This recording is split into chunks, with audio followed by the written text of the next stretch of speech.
en Romanos 8, que ha sido nuestro texto base para tratar el asunto de la mortificación del pecado. Y ya abordamos este texto de manera general, hermanos, para querer aclarar inquietudes que surgen cuando usted lo lee. ¿Sí? Ahora procederemos a examinar esta conclusión lógica de Pablo de manera más detallada. Recuerde que Romanos 8, del 12 al 13, tiene unas enseñanzas previas, y ese Romanos 8, del 12 al 13, es una conclusión lógica a la cual llega Pablo. Y ya lo examinamos de manera general. Ahora mi propósito, hermanos, es ir a esta conclusión lógica que se divide en 4 partes. Recuérdelo bien, se divide en 4 partes. Para entenderlas mejor, a más profundidad, para finalmente saberla cómo aplicar. Cómo aplicarlas. Recordemos esas 4 partes en las cuales se dividen esta conclusión lógica. El versículo 12, primera parte, es la obligación o la deuda que tiene el creyente. Así que, hermanos, deudores somos, no a la carne, para que vivamos conforme a la carne. Segunda parte de esta conclusión lógica, la consecuencia negativa, versículo 13a, porque si vivimos conforme a la carne, moriréis. Tercera parte, la condición para mortificar las obras de la carne, versículo 13b. Mas si por el Espíritu hacéis morir las obras de la carne. ¿Sí lo nota? Y cuarta parte, la consecuencia positiva. ¿Cuál sería? Pues viviréis. Entonces vamos a aplicarnos de manera juiciosa en este estudio del cristianismo práctico sobre este asunto de la mortificación del pecado de manera pausada y tranquila, hermanos. No tenemos por qué correr, ¿sí? Antes es una delicia poder extraer tanta riqueza de la palabra de Dios de unos 2 versículos, hermanos. Eso es increíble, porque la palabra de Dios es viva y es eficaz y más cortante que espada de 2 filos. Así que vamos a ampliar la primera parte de esa conclusión, la obligación o la deuda del creyente para con Dios. Hermanos, es crucial que el creyente aprenda a cumplir con su obligación delante de Dios. A veces nosotros, cuando llegamos o Cristo viene a nosotros y nos salva, creemos que ya todo está hecho en nuestra vida. Pero cuando usted lo lleva al plano de los hijos, un hijo cuando viene al mundo y está bebé, hermanos, ¿ya él ha aprendido todo lo que tiene que aprender? No, hermanos. Hay que irle, ¿qué? Enseñando. Lo mismo es con el nuevo nacimiento. Nacemos en Cristo y vamos creciendo y se nos tiene que enseñar, se nos tiene que instruir, se nos tiene que encaminar. ¿O acaso no es así con nuestros hijos, hermanos? ¿Acaso nuestros hijos nacen con esa semilla de la obediencia? No, hermanos. Hay que instruirles, enseñarles, porque si no, de lo contrario, ¿con qué semillas sí vienen? Con la obstinación y la rebeldía. ¿Sí lo nota? Lo mismo se aplica en la vida espiritual, hermanos. Usted no viene hecho y ya edificado. No, usted debe aprender. Y entonces debemos aprender a cumplir, en este caso, con nuestra obligación delante de Dios. ¿Acaso nuestros hijos no se deben a los padres? Ellos ya vienen sabiendo que se deben a sus padres, hermanos. No, por eso el Señor ordena a los hijos que honren a los padres. Pero ¿cuál es el deber de los padres? Instruirle a los hijos cómo deben ser honrados. ¿No es lo mismo en la vida espiritual, hermanos? Es exactamente lo mismo. Así que esta deuda espiritual, hermanos, se va a manifestar en nosotros de manera externa, en las actitudes, sí, como de manera interna, sí, en nuestros pensamientos. Esta obligación y esta deuda, hermanos, anote bien esto, no se trata de ganar la salvación, ya lo dejamos claro en todo el panorama de Romanos 8 del 12 al 13, sino de qué se trata esta obligación, hermanos, de manifestar la obra o el nuevo nacimiento en los que han creído en Cristo. De eso se trata esta obligación. Así que como creyentes, no debemos solo abstenernos del pecado, sino que usted debe aprender como creyente, como criatura en Cristo, deleitarse en hacer la voluntad de Dios. De nuevo, ¿no es así con nuestros hijos? ¿Acaso nuestros hijos se deleitan en un principio en obedecernos? No, hermanos. ¿Acaso nuestros hijos a la primera orden cómo hacen? ¿No zapatean? ¿No hacen berrinche? Pero a medida que van aprendiendo por dolor y por instrucción, pues van encontrando ¿qué, hermanos? Felicidad. ¿Que la obediencia trae qué? Felicidad. ¿Sí lo ve? Y aprenden a amar a los padres porque no lo dejan hacer lo que quieran. Porque entienden que si lo dejaran hacer lo que quieran, pues se destruiría. ¿Acaso eso ya no dice una persona ya avanzado de años cuando sus padres murieron? Dijo, si yo hubiera hecho caso a mis padres, hubiese sido más feliz. ¿No? Ah, hermanos, es exactamente con nosotros. Así que este tema es tan importante para aprender a amar a Dios y deleitarnos de hacer ¿qué? Su voluntad, hermanos. Su voluntad. Muchos simplemente aman a Dios en su aspecto de que Él es amor. Hermanos, Dios es sus atributos, por decirlo de alguna manera. O sea que Dios no es solo amor, Dios es santo, justicia, es santidad, es soberano. Debemos aprender a amar todo esto de Dios, ¿no? O si usted dice, amo a mi esposa, pero solo esta parte de ella, ¿la ama realmente? Usted tiene que aprender a amar todo de su esposa. ¿Sí, hermano? Así que esto implica, hermanos, esta deuda de aprender a amar los mandamientos a Dios y considerarlo como el bien supremo de nuestras vidas. Usted debe considerar a Dios y aprender a considerar a Dios como el bien supremo de sus vidas. Por eso cuando Dios manifiesta su gran soberanía en nosotros, trayendo una enfermedad o una recesión económica fuerte, ¿qué le está queriendo instruir Dios como Padre? Que lo ame a Él en su soberanía. ¿Lo entiende? Y no preguntar, ¿por qué, Padre? No. Bueno, en parte sí. Bueno, ¿por qué? Porque te estoy enseñando a amarme, ¿sí? A que yo soy tu cuidador y tu sustentador. Y cuando le amamos como el bien supremo en todo lo que es Dios, así que la fuente de toda nuestra existencia comenzará, hermanos, a rechazar los placeres carnales y mundanos que compiten con nuestro amor por Él, ¿no? Cuando usted ha pasado por una gran prueba, sostenido del Señor por la palabra de Dios, después de haber salido de allí, ya no ve con toda claridad el panorama de lo que Dios le quería mostrar en algún sentido de Él. Y usted dice, como Job, que oías te había oído, pero ahora mis ojos te ven. Así que nuestra entrega total a su servicio es esencial, hermano, en todas las circunstancias de la vida, ya sea en la prosperidad o en la adversidad.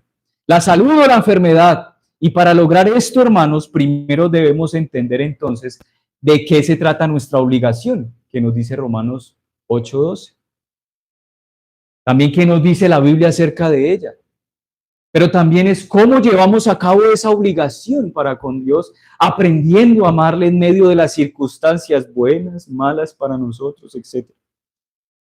Pero esto con el propósito, hermanos, de explicar y finalmente animarle a usted a que como niño busque el reino del Señor y su justicia y busque activamente como niño el cumplir su obligación para con su padre.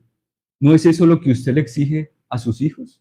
¿Acaso Dios no debería, como creador y ahora Señor de nuestras almas por medio de Cristo, exigir exactamente lo mismo? Si usted quiere vivir la paz de Dios y manifestar un gran amor por Él, hermanos, usted debe aprender a cumplir esa deuda para con el Señor.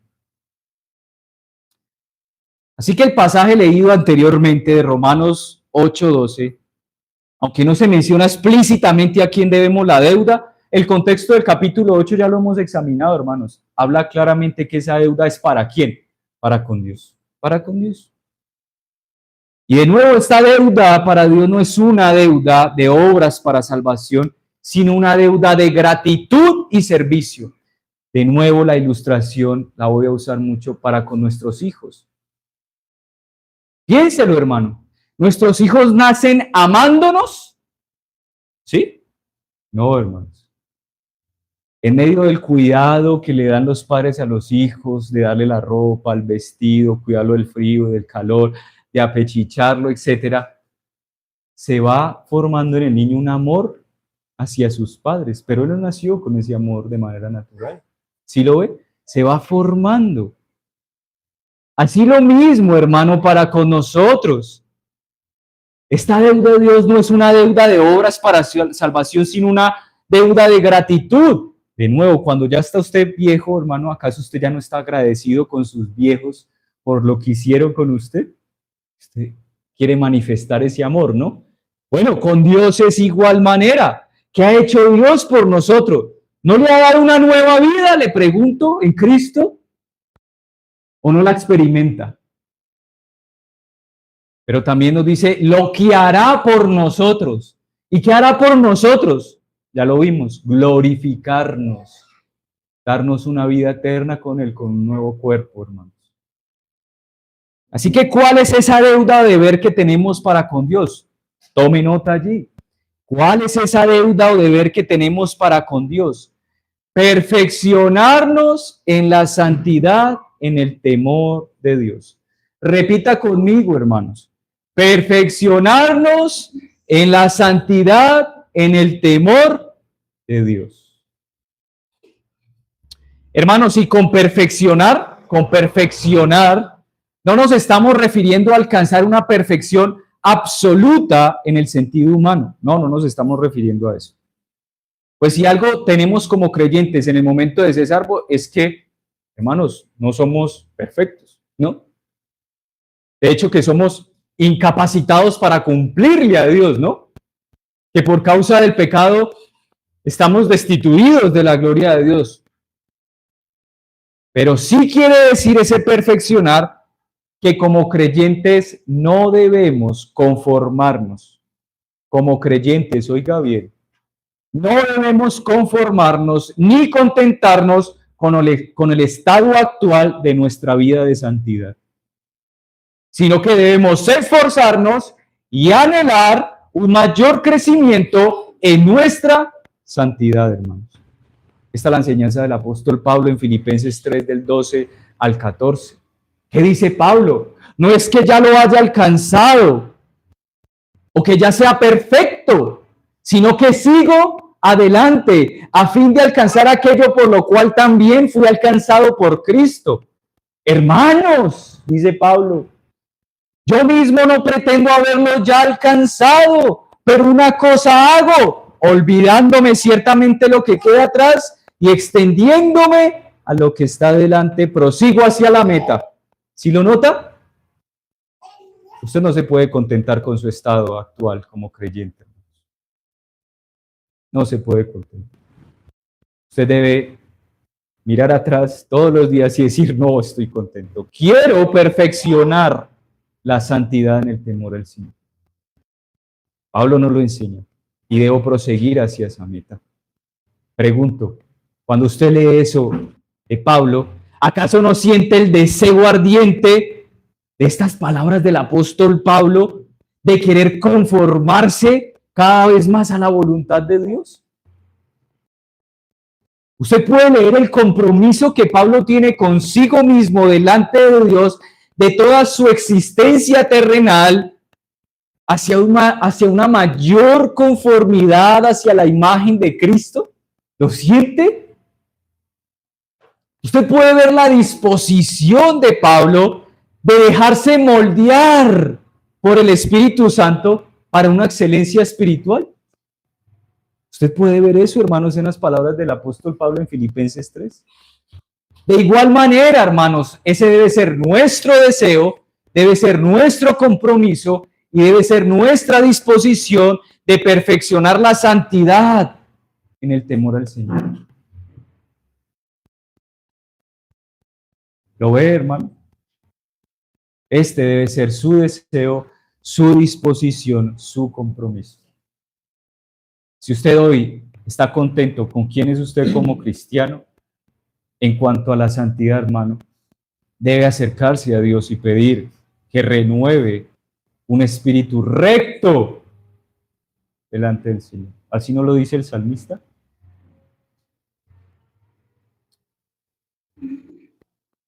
Pero ahora usted se pregunta, bueno, ¿y por qué, hermano Samuel, debemos perfeccionar la santidad? Bastaría con decirle, porque la palabra de Dios dice. Pero quiero que toda su existencia que está inmersa en Cristo, de que usted ya pertenece a Él y Él pertenece a usted, usted cantando esto está diciendo cosas que a veces uno ni siquiera se sienta a meditar. Pero usted entendiendo esto, quiero que toda su existencia se comprometa en 3 razones, que le voy a dar por qué debemos perfeccionar la santidad en el temor al Señor. Primero, porque Dios es santo. Porque Dios es santo. Vayamos todos allí a Primera de Pedro 1, del 15 al 16. Primera de Pedro 1, del 15 al 16.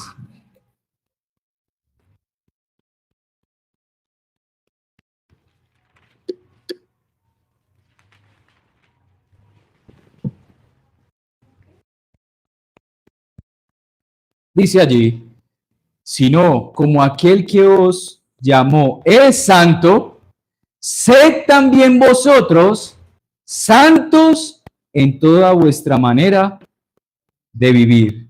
Porque escrito está, sed santos porque yo soy santo. Amén.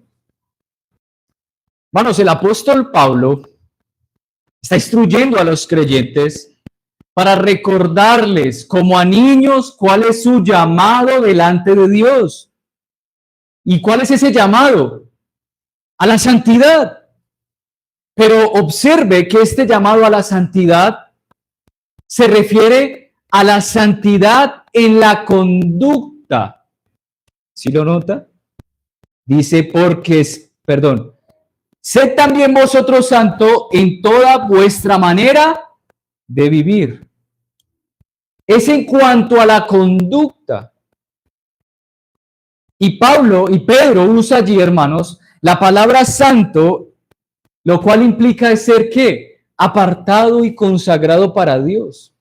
Es decir, sin contaminación del pecado. Pero observe algo muy importante que usted debe entender. Que Pedro está fundamentando este llamado a la santidad de conducta o consagración a Dios en el antiguo pacto o en el Antiguo Testamento. Pedro usa Levíticos 11, del 44 al 45, para fundamentar la santidad en la conducta. O sea, Pedro, un creyente del Nuevo Testamento, de la iglesia del Nuevo Pacto, usa Levíticos, un escrito que está en el Antiguo Pacto, para fundamentar la santidad de conducta para la iglesia del Nuevo Pacto. Y Levíticos 11, del 44 al 45 dice, porque yo soy Jehová vuestro Dios, Vosotros, por tanto, os santificaréis y seréis santos, porque yo soy santo. Así que no contaminéis vuestras personas con ningún animal que se arrastra sobre la tierra, porque yo soy Jehová, que os hago subir de la tierra de Egipto para ser vuestro Dios. Seréis pues santos, porque yo soy santo. Ahora, hermanos, como creyentes del nuevo pacto que somos nosotros, uno se pregunta, ¿por qué Pedro, inspirado por la autoridad divina, fundamenta el llamado de la santidad en la conducta en el antiguo pacto? ¿No le causa eso a usted un poquito de inquietud? Claro, hermanos. Pero la razón está porque Levíticos es un libro que establece normas y prácticas de conducta que a través de esas normas y prácticas de conducta separaban a Israel del resto de las naciones. Es decir, por lo que ellos practicaban y hacían a través de estas normas y conducta, ellos se diferenciaban de los otros pueblos, mostrando así que era un pueblo separado, diferente, consagrado por la forma en que se conduce. Hermanos, lo que Pedro nos está enseñando allí es el principio de la separación bíblica, de la separación bíblica. Este principio de separación es a causa de qué, hermanos? Pues que Dios es un Dios ¿qué? Santo. Es decir, Dios es un Dios apartado y diferente. No es como el Dios de las otras naciones, lo cual nada es, nada son. Así que Israel, al hacérsele el llamado de santidad de conducta, preste atención, hermanos, a través de estas normas y prácticas, ¿qué les está diciendo el Señor? Reflejen por medio de estas cosas quién soy yo, quién soy yo. Ustedes van a ser un testimonio de mi santidad y así vivir una relación especial con Él. Así que las prácticas que llevaban a cabo el pueblo de Israel no solo protegían su identidad espiritual, sino que también que los distinguía, hermano, espiritualmente y moralmente y éticamente delante del mundo que lo rodeaba. Pero entonces usted me podría decir, ay, pero hermano Samuel, el Nuevo Testamento nos enseña que Cristo y las prácticas ceremoniales del Antiguo Testamento ya cesaron gracias a Cristo. Y esto es verdad, pero muy general y debe ser especificada. Yo me uno a esa consigna, pero debe ser especificada porque falta algo más. Porque aunque las prácticas ceremoniales y civiles del antiguo pacto cesaron en Cristo por su obra, los principios universales no fueron abolidos. Estos principios continúan para hoy. ¿Por qué usted cree entonces que el apóstol Pedro, inspirado por autoridad divina, se basa en Levíticos para hablarnos de la santidad de conducta de la iglesia del nuevo pacto? Le pregunto a usted que me oye, ¿se equivocó Pedro? ¿Decimos que Pedro se equivocó, hermanos? Si decimos entonces que Pedro se equivocó, entonces decimos que la Biblia no es inspirada por el Espíritu Santo. Entonces, ¿usted cómo debe entender esto, hermanos? ¿Por qué Pedro se paró para hacer el llamado a la iglesia del nuevo pacto, o sea, usted y yo, a una santidad de conducta basándose en Levíticos, o sea, el antiguo pacto? Bueno, el hecho es que Pedro, inspirado por el Señor, el que haya acudido a la cita de Levíticos para la iglesia del nuevo pacto, nos está mostrando una cosa, y es la continuidad en los principios de conducta que se espera de todo creyente de la iglesia del nuevo pacto. Estos principios de conducta levíticos son aplicables a nosotros porque son principios ¿qué? Universales, hermano. El principio de la santidad continúa. El principio de la gracia continúa. El principio del perdón continúa. El principio de la justificación por la sola fe continúa, hermanos. Lo que no continuó para el creyente o la iglesia del nuevo pacto son las prácticas de santificación ceremoniales que hacía el pueblo de Israel. ¿Cuáles eran esas prácticas? ¿En qué consistían esas prácticas? Recuerde, vaya al Antiguo Testamento. Sacrificios y ofrenda de animales. Esas prácticas ya no continúan, hermanos. ¿Por qué? Porque una vez y para siempre se hizo expiación de pecados por medio de ¿quién? De Cristo. Pero la limpieza y purificación en el Antiguo Testamento era por medio de rituales. ¿Recuerda? La mujer que le venía sus días debía ser separada 7 días como un rito de purificación. Las festividades, usted va al Antiguo Testamento y cuántas festividades no tenía el pueblo de Israel, hermanos. Bueno, pero todas estas cosas ya cesaron en Cristo. O las normas alimentarias, con pezuña no coman, con sangre no coman, todo esto ya cesó en Cristo. Todas estas prácticas tenían un propósito práctico, claro, hermanos, tenían un propósito práctico y un significado espiritual profundo. ¿Y cuál era ese significado profundo espiritual que estas prácticas manifestaban en el pueblo de Israel en el Antiguo Pacto? La separación del pecado y la consagración a Dios. ¿Sí lo ve?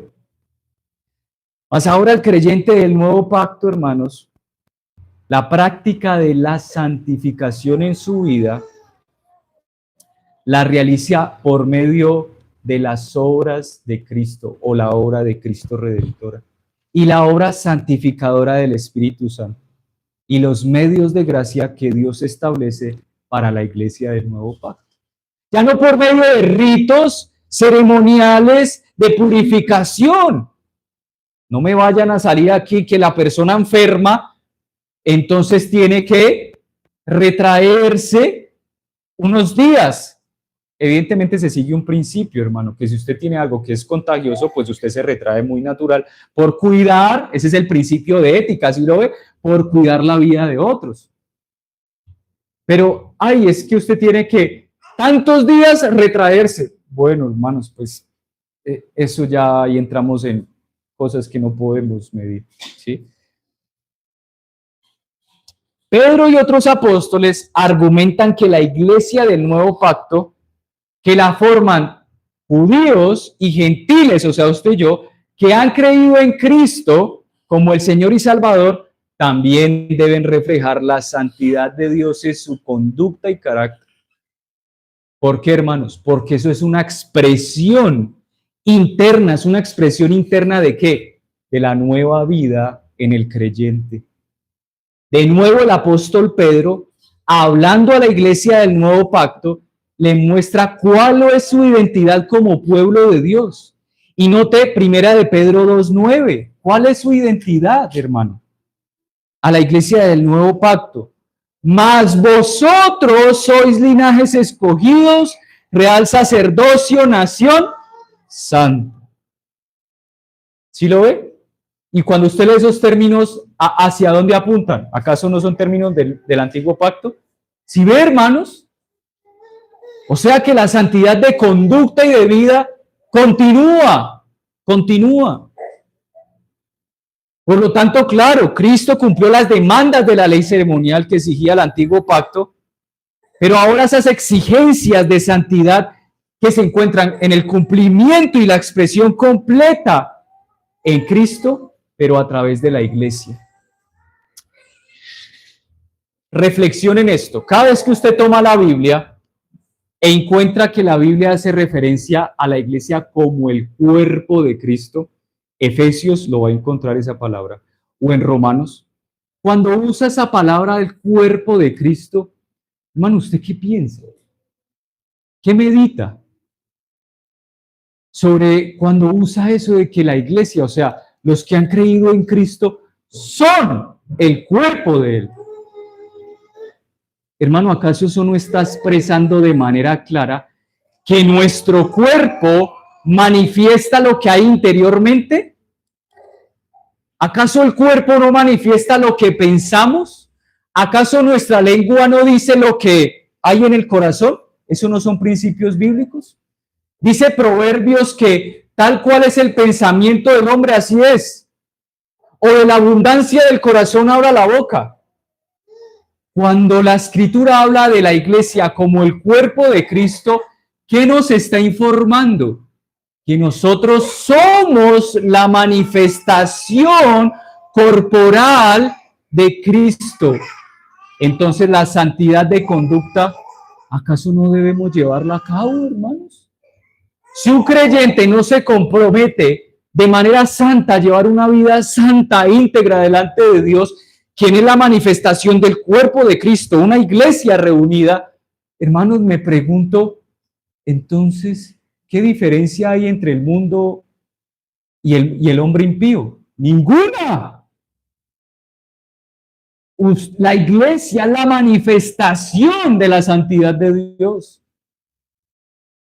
Por eso es que él dice, sed santos porque yo soy santo.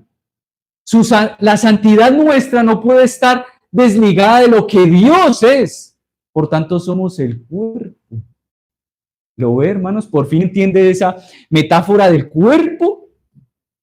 El cuerpo expresa lo que hay internamente. Si una persona está enferma, ¿acaso va a estar recto, vigoroso? Si tiene un dolor de estómago que le está partiendo, ¿acaso va a estar templada la persona? No, hermano, va a estar retorcido. La iglesia que no vive en santidad y no manifiesta la santidad de Dios, hermanos, ¿qué es? Una cosa extraña, una cosa enferma. ¿Sí lo nota, hermanos? Ese es el entendimiento de lo que es el cuerpo. Pregunto, ¿dónde encuentra Cristo la expresión de su santidad? ¿Dónde la encuentra? En su iglesia. Si no, ¿dónde más, hermano? ¿Dónde más? Si la Escritura dice que la iglesia es el cuerpo de Cristo. ¿La familia? No, hermanos. ¿La empresa donde usted trabaja? No, hermanos. ¿El gobierno? No, hermanos. ¿Dónde? En su cuerpo, que es la iglesia.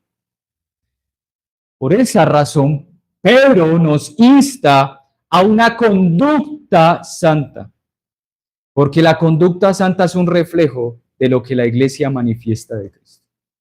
Es claro entonces, por medio de este pasaje, que la santidad de conducta o la perfección de la santidad en la conducta no es algo opcional en la vida de la iglesia, hermano.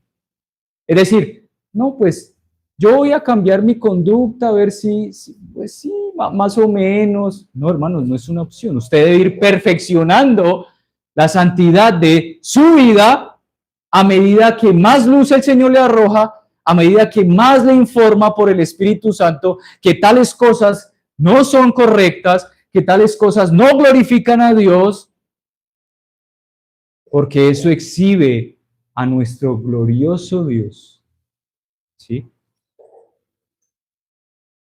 Recuerde que al momento nuestro propósito es ver cómo la Biblia nos habla de nuestra obligación que tenemos para con Dios.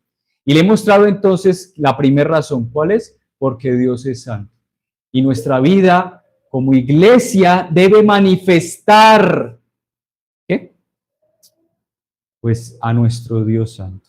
Lo segundo, hermanos, porque sin santidad, escuche bien, porque sin santidad el creyente no tendrá paz. Sin santidad el creyente no tendrá paz. Vaya conmigo a Hebreos 12, 14. Hebreos 12, 14.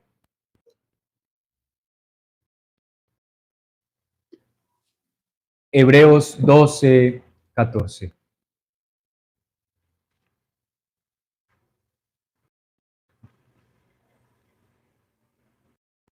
Nos dice la Escritura, Hebreos 12, 14. Seguid la paz con todos y la santidad, sin la cual nadie verá al Señor. El autor de Hebreos llama a los creyentes a perseguir activamente la santidad. Hermanos, ese perseguir activamente la santidad es necesario, note bien, ¿para qué? Para ver a Dios, es decir, para tener comunión con Dios, o tener comunión viva, íntima con Dios, experimentar su presencia. Nos lo dice claramente, sin la cual nadie verá a Dios. Así que note que nuestra obligación, nuestra deuda es muy llena de gracia. Nuestra demanda que hace este Dios santo que nos redimió en Cristo es muy llena de gracia, porque este Dios santo quiere tener comunión con sus hijos, pero la vía para tener comunión íntima con sus hijos, ¿cuál es, hermanos? La santidad, la cual deben perseguir los hijos. Pero quiero que observe algo más, que hace que nuestra obligación de crecer o perfeccionar la santidad sea aún más apremiante, hermano. Note que el texto presenta que no se tendrá comunión viva con Dios si no se sigue la paz y la santidad. Note que no se puede desligar, no se puede ligar. Las dos son necesarias, no se pueden separar. Seguir la paz y la santidad.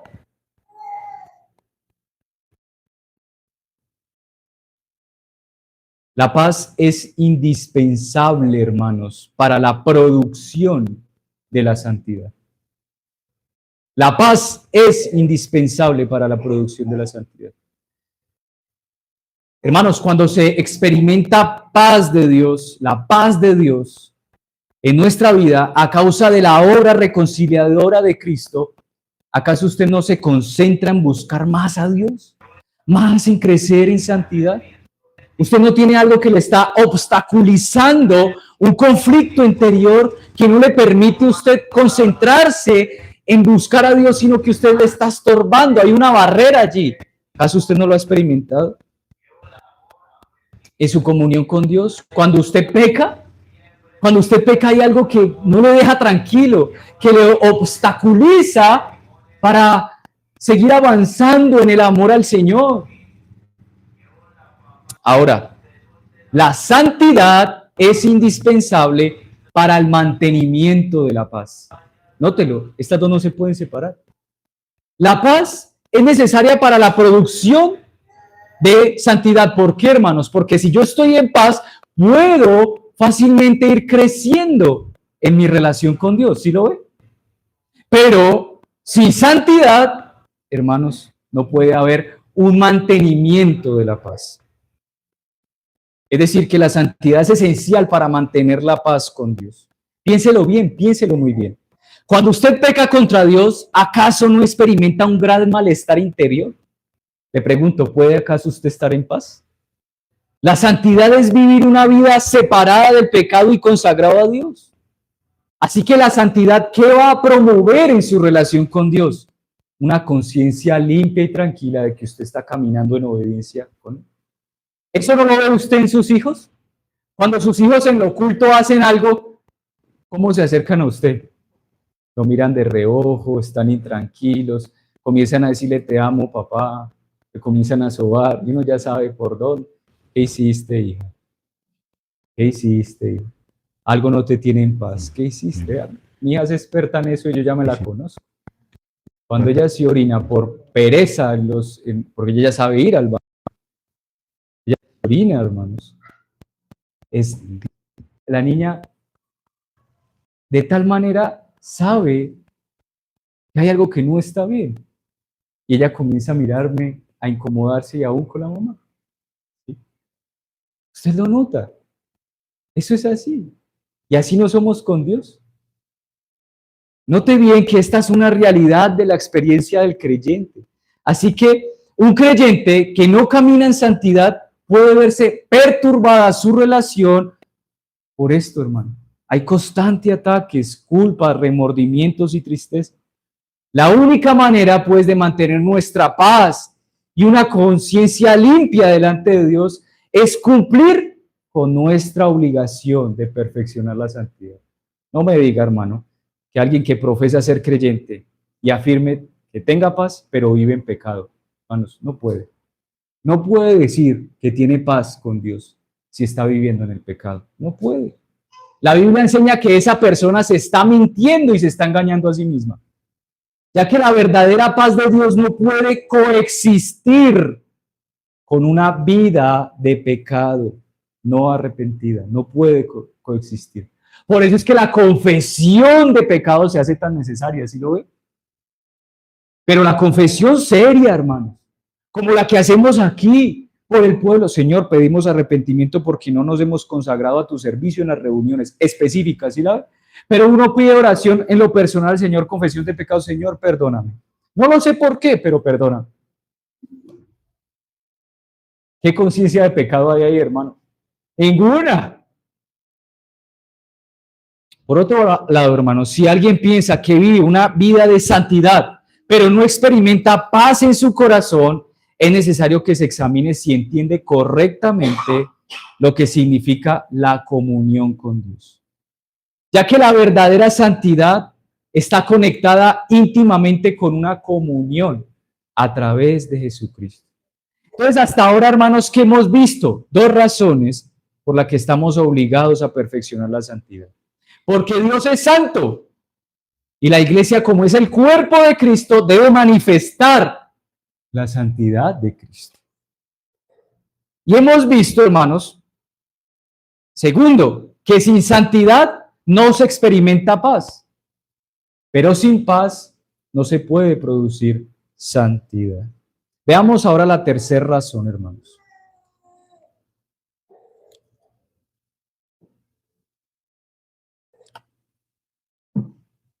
Porque el verdadero amor llama a la santidad. Esa es la tercera razón. El verdadero amor de Dios llama a la santidad. Vaya conmigo a Efesios 1:4. Efesios 1:4. Efesios 1:4.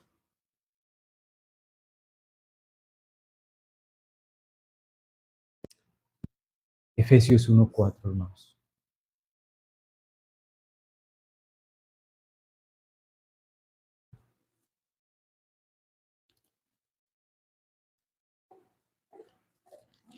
Efesios 1:4. Según nos escogió en él antes de la fundación del mundo, para que fuésemos santos y sin mancha delante de él. En amor, habiéndonos predestinado para ser adoptados hijos suyos por medio de Jesucristo. De Pablo enseña que Dios escoge desde antes de la creación del mundo a hombres y mujeres pecadores con un propósito específico, hermanos. ¿Cuál? Dice Efesios 4. Para que fuesen santos y sin mancha delante de él.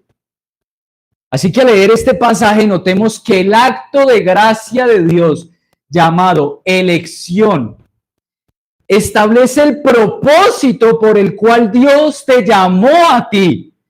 ¿Cuál es ese propósito de elección antes de la creación del mundo? Hacerte santo y sin mancha. No es cualquier cosa, hermanos. Pero dice que nos escogió en amor. ¿Lo nota? Versículo 6. 5. En amor, habiéndonos predestinado para adopción.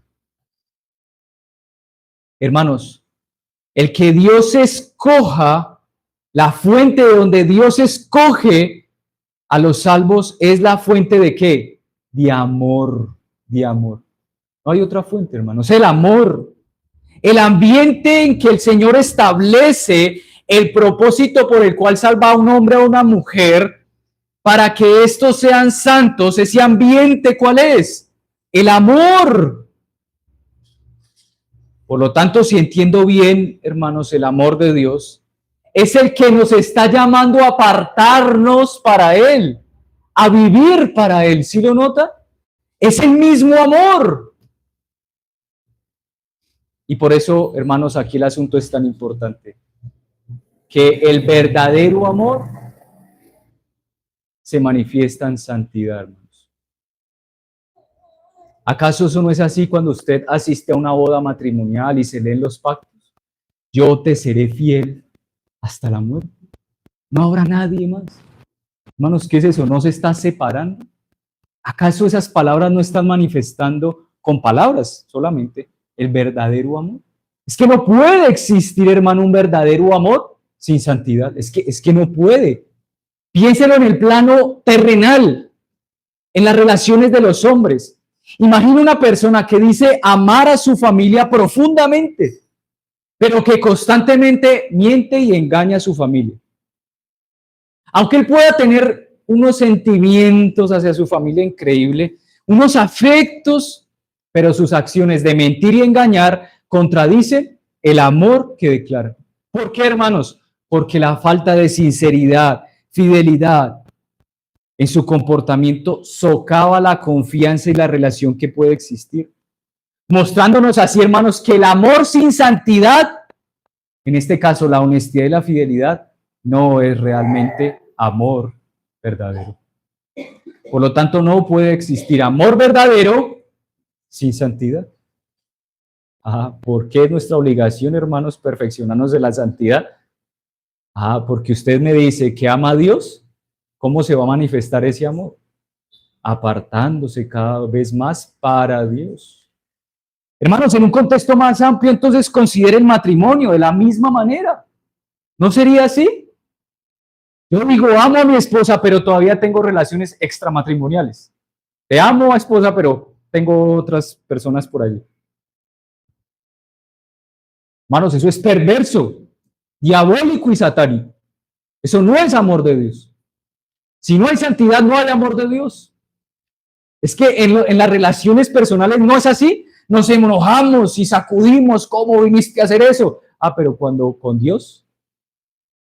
¿Por qué cree que Dios le dice a Israel y a veces usa expresiones tan fuertes como ramera? Te acostaste con los ídolos. Hermanos, porque el amor verdadero es moralmente íntegro. Requiere de una conducta íntegra. Requiere de una fidelidad, de una honestidad, de ser apartado. ¿Por qué cree que usa esas expresiones? Pero en las relaciones en lo plano, así sí exigimos, pero con Dios, yo me doy mis canitas al aire. Puedo tener relaciones extramatrimoniales con el mundo. Hermanos, ¿qué es esto sino diabólico y satánico? No es el verdadero amor a Dios. Hermanos, el amor verdadero sí o sí afecta la vida moral de las personas en sus relaciones, ¿no? ¿No, hermanos? Ahora piénselo a un nivel mucho más superior. Por ejemplo, nuestra adoración a Dios. Puede que todos estemos presentes físicamente, pero si nuestros corazones están divididos, distraídos por preocupaciones del mundo, durmiéndonos, etcétera, hermanos, ¿cómo podemos decir que amamos a Dios? ¿Acaso su esposa no le sigue cuando están hablando? Oiga, ¿me está prestando atención? Y sí, usted me dice que me ama, pero présteme un poquito de atención. ¿Lo ve, hermanos?